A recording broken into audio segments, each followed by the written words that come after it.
Chaque flocon de neige est unique. Bon, tout le monde connaît cette affirmation qu'on ressort tous les ans à la moindre tombée de neige. Mais est-elle vraie? Et surtout, d'où vient-elle? Dans les années 80, John Hallett étudie la façon dont l'eau peut geler et former des cristaux. En gros, comment chaque molécule d'eau peut se placer pour former un cristal qui serait stable. Il calcule le nombre théorique de cristaux qui pourraient exister et trouve le nombre démesurément grand de 10 puissance 30 000.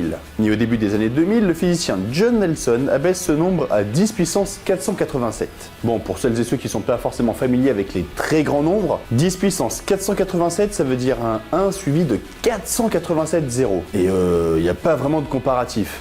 Si ça peut un peu vous aider à visualiser, imaginez que vous mélangiez un jeu de 52 cartes, puis que vous en piochiez au hasard.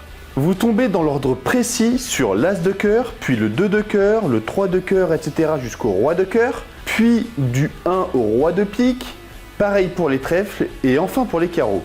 Puis vous remélangez tout et vous recommencez. As de cœur, 2 de cœur, etc. Eh ben dites-vous que vous avez plus de chances de pouvoir retrouver toutes ces cartes du 1 au roi, de cœur, puis de pique, puis de trèfle, puis de carreau dans cet ordre-là 7 fois d'affilée que de trouver 2 flocons identiques.